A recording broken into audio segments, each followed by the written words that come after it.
Vous êtes en compagnie de Radio Taïwan International.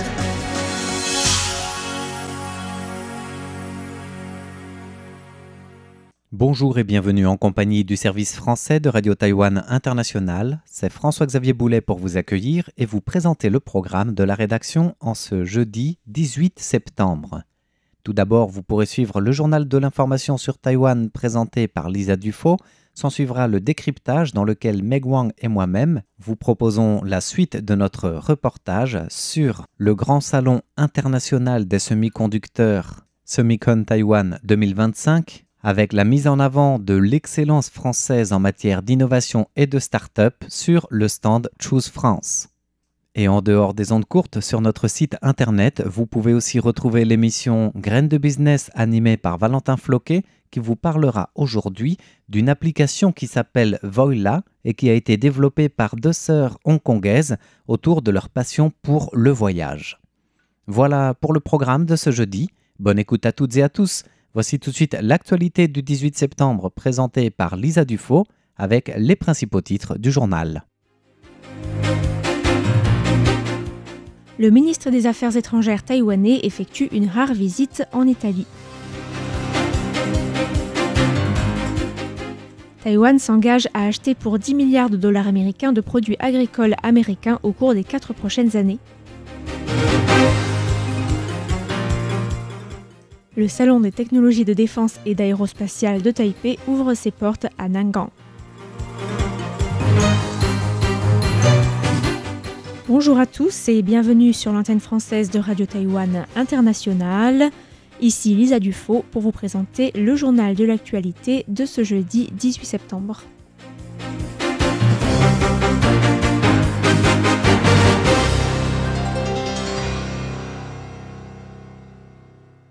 Le ministre des Affaires étrangères taïwanais Lin Jialong a effectué une rare visite en Italie hier pour assister à la cérémonie d'inauguration de nouveaux locaux entièrement rénovés du bureau de représentation taïwanais à Rome, l'occasion également de rencontrer des parlementaires italiens. Lin Jialong a déclaré que Taïwan et l'Italie partageaient les mêmes valeurs de liberté, de démocratie et des droits de l'homme et coopéraient étroitement dans de nombreux domaines. Le ministre a aussi affirmé que les deux pays étaient des partenaires économiques complémentaires et fiables, citant la force de l'Italie en matière d'innovation, de design et d'industrie, ainsi que l'expertise taïwanaise en matière de technologie, d'énergie verte et de manufacture. Le chef de la diplomatie taïwanais a noté que son séjour en Europe visait à promouvoir l'année de la culture taïwanaise en Europe 2025, qui comprend des groupes d'art de la scène et des expositions.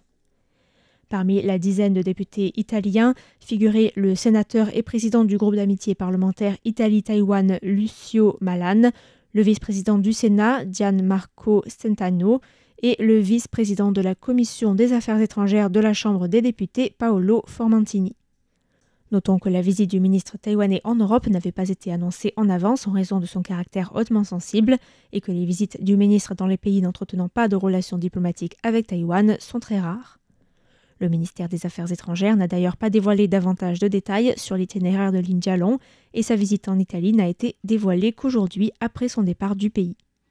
Lin Jialong s'est d'abord arrêté en République tchèque pour inaugurer l'exposition 100 Treasures, 100 Stories, Treasures from the National Palace Museums, qui présente des objets du Musée national du Palais de Taïwan. Une délégation agricole taïwanaise en visite aux États-Unis a signé hier 3 lettres d'intention avec des associations du secteur agricole américain, s'engageant à ce que Taïwan achète pour une valeur de 10 milliards de dollars américains de produits agricoles américains au cours des 4 prochaines années. Le ministre de l'Agriculture taïwanais, Chen Junji, a rappelé que Taïwan avait importé pour plus de 3,7 milliards de dollars américains de produits agricoles américains l'année dernière, y compris 1,9 milliard de dollars de soja, de maïs, de blé et de bœuf. Le ministre a ajouté qu'une délégation agricole taïwanaise se rendait tous les 2 ans aux États-Unis, réalisant environ 1,9 milliard de dollars américains d'achat de produits américains chaque année. Mais le montant promis aux États-Unis cette année a été porté à 2,5 milliards par an, soit une augmentation de 25% par rapport au niveau des 5 dernières années. L'annonce du ministre taïwanais s'inscrit dans un contexte particulier, celui des droits de douane américains et d'une pression accrue de l'administration Trump sur les partenaires commerciaux des États-Unis pour augmenter l'achat de produits américains et ainsi réduire les déficits commerciaux du marché américain. Le représentant de Taïwan aux États-Unis, Alexander Hu, qui était aussi présent à la cérémonie, a ajouté que Taïwan avait aussi besoin d'un approvisionnement stratégique en raison de la situation dans le détroit de Taïwan, non seulement en nourriture mais aussi en énergie et en équipements liés à la défense. Le ministre de l'Agriculture a précisé que la délégation, qui est composée de représentants d'entreprises et de grands groupes taïwanais de l'agroalimentaire, se séparerait en 3 équipes pour se rendre dans 8 États américains. Ainsi, après Washington, un groupe chargé du soja et du maïs partira faire un séjour à travers l'Arkansas, l'Ohio et l'Indiana, tandis qu'un autre groupe spécialisé dans le blé ira dans le Dakota du Sud, le Montana et l'Idaho. Enfin, un 3e groupe se rendra en Floride et au Texas pour un séjour centré sur le bœuf, avec à chaque fois des rencontres prévues avec des figures politiques locales, des exportateurs et des associations d'agriculteurs pour explorer des futures possibilités de coopération. Le Salon des technologies de défense et de l'aérospatiale de Taipei a ouvert ses portes aujourd'hui au centre d'exposition de Nangang, dans l'ouest de la capitale taïwanaise. Le salon, qui se tient jusqu'à samedi, comprend 490 entreprises de 15 pays différents, soit le plus grand nombre de participants de l'histoire du salon. Le pavillon du ministère taïwanais de la Défense est divisé en 4 sections, les armes d'opération interarmées, les systèmes sans pilote, les technologies à usage militaire et civil et le recrutement de talents. Le pavillon propose aussi des visites guidées pour permettre au public de mieux comprendre les capacités de défense de Taïwan. La section consacrée aux opérations interarmées présente 20 nouveaux systèmes d'armes tels que les chars M1A2T, les lance-roquettes HIMARS et les missiles Chang'e, ainsi que les systèmes anti-chars TOW-2B montés sur des véhicules de transport Humvees, les modèles d'avions d'entraînement militaire Brave Eagles, mais aussi une frégate légère. Le salon a cette année pour thème « Défense du futur, innovation sans limite » avec 4 axes principaux, la défense avancée, le vol durable, la résilience des chaînes d'approvisionnement et l'avenir sans pilote. Outre le traditionnel pavillon du ministère de la Défense taïwanais, sont également présents sur le salon une 40aine d'entreprises américaines, dont de grandes entreprises telles que Lockheed Martin, Northrop Grumman et L3 Harris. Le ministre de la Défense Wellington Koo a affirmé que Taïwan et les États-Unis avaient toujours entretenu des échanges militaires fréquents et partagé une vision commune sur le renforcement de l'autonomie de la défense nationale de Taïwan et l'amélioration de ses capacités de combat. Je pense donc que nous allons renforcer progressivement nos capacités de défense dans ce domaine à l'avenir. Qu'il s'agisse de coopération technique ou de production locale, nous allons continuer d'avancer dans nos discussions.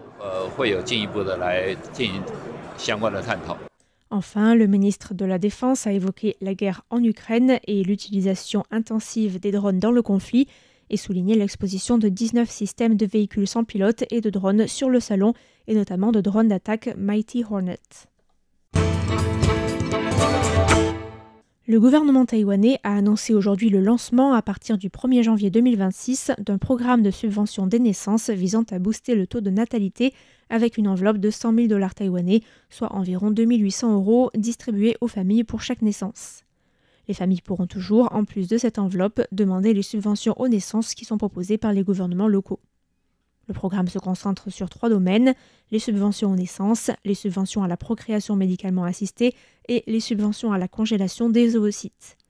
Le ministre sans portefeuille Chen Shih-chung a déclaré que le programme devrait aider plus de 120 000 familles en réduisant le fardeau financier de l'éducation des enfants et des traitements de l'infertilité. Les femmes éligibles pourront recevoir cette subvention jusqu'à la 6e tentative, avec une baisse progressive des subventions au fil des tentatives. Ainsi, pour les femmes de moins de 39 ans, la première tentative sera financée à hauteur de 150 000 $ taïwanais, soit environ 4 200 € contre 100 000 $ taïwanais actuellement.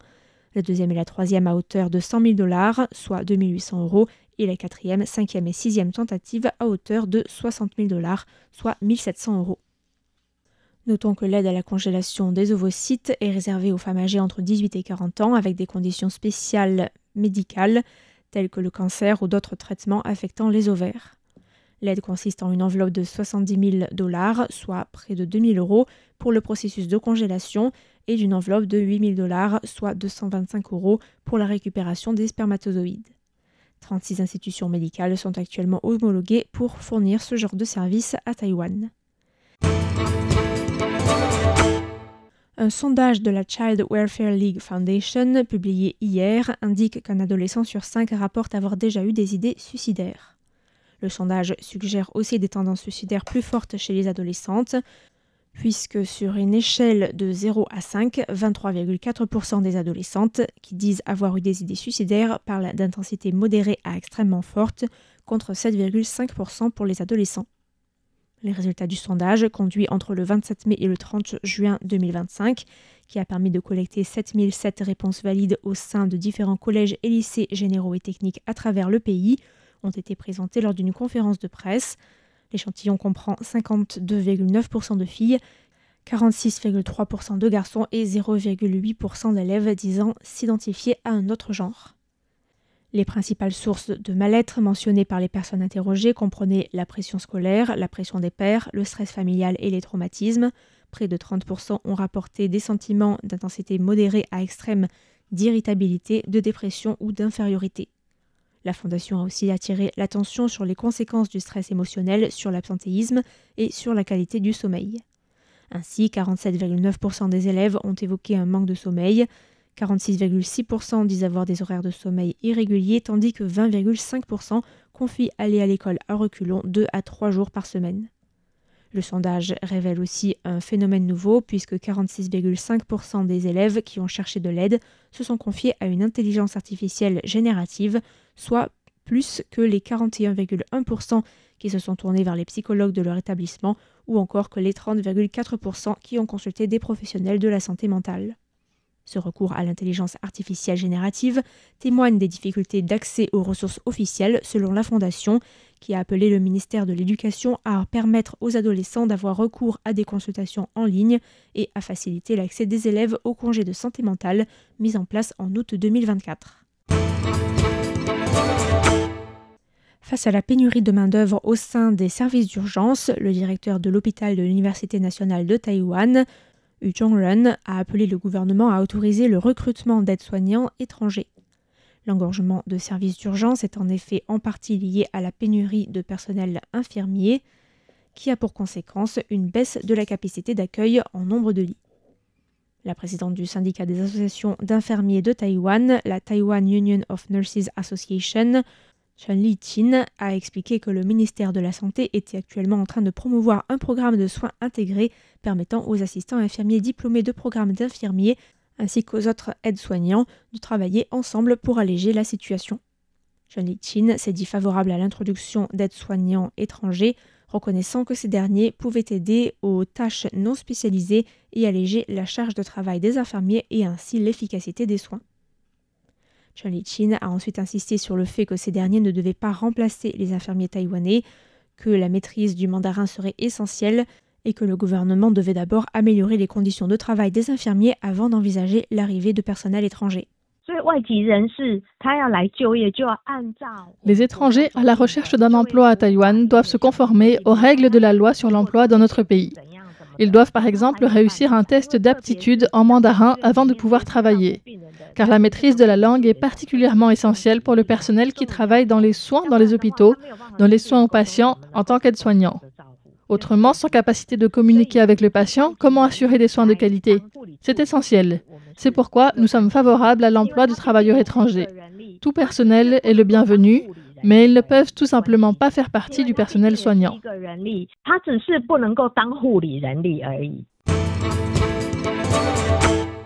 Le ministère de l'Agriculture a révélé que l'intoxication aux toxines botuliques et les collisions étaient les principales causes de décès des oiseaux migrateurs à Taïwan.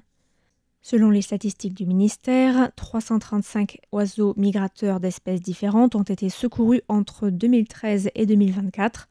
Chaque année, entre septembre et octobre, un grand nombre d'oiseaux migrateurs arrivent à Taïwan pour passer l'hiver ou simplement pour s'arrêter avant de continuer leur migration. Le ministère a recensé 107 cas de botulisme, une maladie qui provoque une paralysie des muscles des animaux et qui s'avère souvent fatale. Sur les 107 cas, 105 concernaient des petites spatules, dont 80 ont pu être traitées et remises en liberté, selon l'Institut de recherche sur la biodiversité de Taïwan. L'Institut a attribué le taux élevé de guérison à un sérum antitoxine coûteux et disponible en quantité limitée, qui est réservé pour les espèces en danger critique d'extinction, telles que les petites spatules, et ne peut donc pas être administré pour l'instant aux autres espèces. L'Institut a précisé que le botulisme se propageait davantage lorsque les poissons mouraient en masse dans les zones humides ou lorsqu'il y avait de la végétation en train de pourrir pendant une période de faible pluviométrie. Sans action rapide, les carcasses des oiseaux morts peuvent devenir de nouvelles sources de contamination, créant ainsi un cercle vicieux. Par ailleurs, 85 cas de collision ont été enregistrés, dont 45 avec des véhicules et 21 avec des vitres de bâtiments, avec des taux de libération de 24,4% et de 52,4% respectivement après les soins. L'Institut a appelé la population à rapporter tout oiseau migrateur qui semble blessé auprès des autorités locales ou d'unités de soins d'animaux sauvages, avant d'appeler les automobilistes à ralentir dans les zones fréquentées par les oiseaux migrateurs.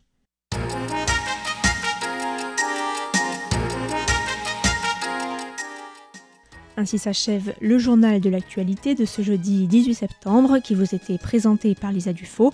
Merci à tous pour votre écoute et à bientôt sur Radio Taïwan International.